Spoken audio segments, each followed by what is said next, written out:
Ito yung order ko galing sa TikTok. Meron ko pa lang siya box. Maintenance set ko pagkatapos kong gumamit ng review. Revita Glow Fiber Skin. Same sila ng brand ng 7 days na ginamit kong review. Naka buy one take one to. Sa TikTok live ko ito in-order.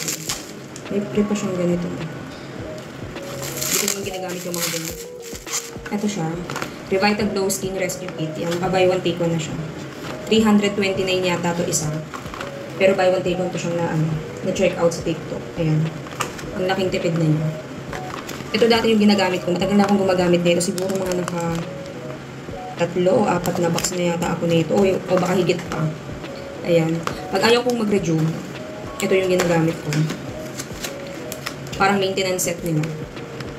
Night cream, toner, sun defense, sunscreen, facial soap. Ginagamit ko din to sa katawan kasi matagal siyang maubos. Maghihilamos na ako. Gagamitin ko itong Premium Kojic Collagen Soap nila. Hinahati-hati ko ito bago ko siya gamitin kasi mabilis matunaw. Yung mga ganitong Kojic, kahit anong klaseng Kojic, mabilis yan matunaw kaya dapat talaga yung nakati-hati. Ganito yung ginagawa ko. Kada gagamit ako, naghihiwa lang ako ng manipis. Hanggang sa maubos, tapos kukuha na lang ako ulit. Yan. Ganyan lang kanipis yung ginagamit ko pang hilamos. Kahit sa katawan, ganyan din kanipis yung hinihiwa ko. Para hindi masayang kasi mabilis matunaw. Ayan, maghihilamos muna ako.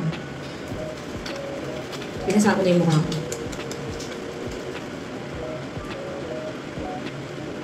Ang bango talaga ng sabon nila, amoy coconut. Hindi siya yung katulad ng ibang Kojic na medyo matapang. Ito may pagka-amoy siyang coconut.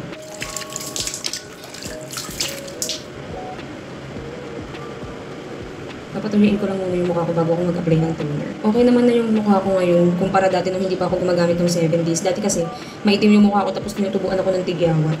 Pero nung naubos ko na yung isang box ng 7 days power exfoliating set, kaya naging na siya ulit, pumuti na siya. Pero meron pa din naiwan na dark spots kasi isang box lang ginamit ko. Dahil kasi ang sobrang puti na ng mukha ko eh. Baka lalong pumuti, hindi na magpapantay sa katawan ko. Mas maputi na yung mukha ko kaysa sa katawan ko. Ayoko nang gumamit ng rejuvenating set. Revita Glow lang yung ginagamit ko. Kasi kahit paano nagbabalat pa rin naman siya. Hindi nga lang katulad nung sa 7 days na pag nagbalat siya, talagang grabing balat. Ito parang micro-peeling na lang siya. Ito yung revitalizing toner nila.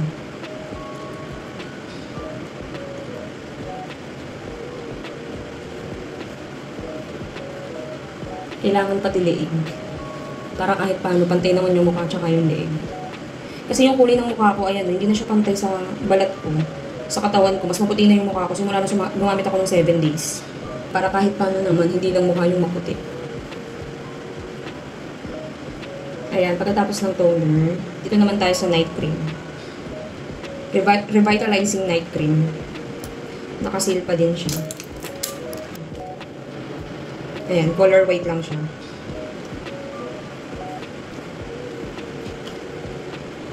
Yung procedure ng paggamit nito, pareho lang din sa may 7 days.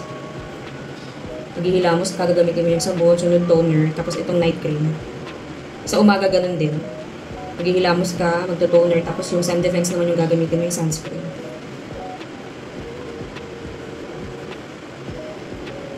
Pag ako naglalagay ng cream, madami.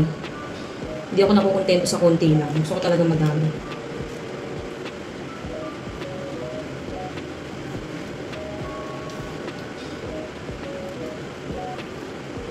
Ayan, ang glow niya sa mukha ko. Ang glowing. Kaya ang hirap din magpalit ng ginagamit sa mukha, lalo na pagsubok mo na yung product. Ang hirap magpalit ng ibang brand kahit gusto kong mag-try. Kasi matagal na akong gumagamit talaga ng product ng Her Skin. Sobrang subok ko na siya. Tsaka maganda kasi yung effect niya once na magamit mo siya tapos naubos mo. May hirapan ka na talaga magpalit. Ayun lang, tapos na ako. Gabi na matutulog na ako kaya naghilamos na ako. Ganito lang yung nighttime routine ko bago matulog. Good night!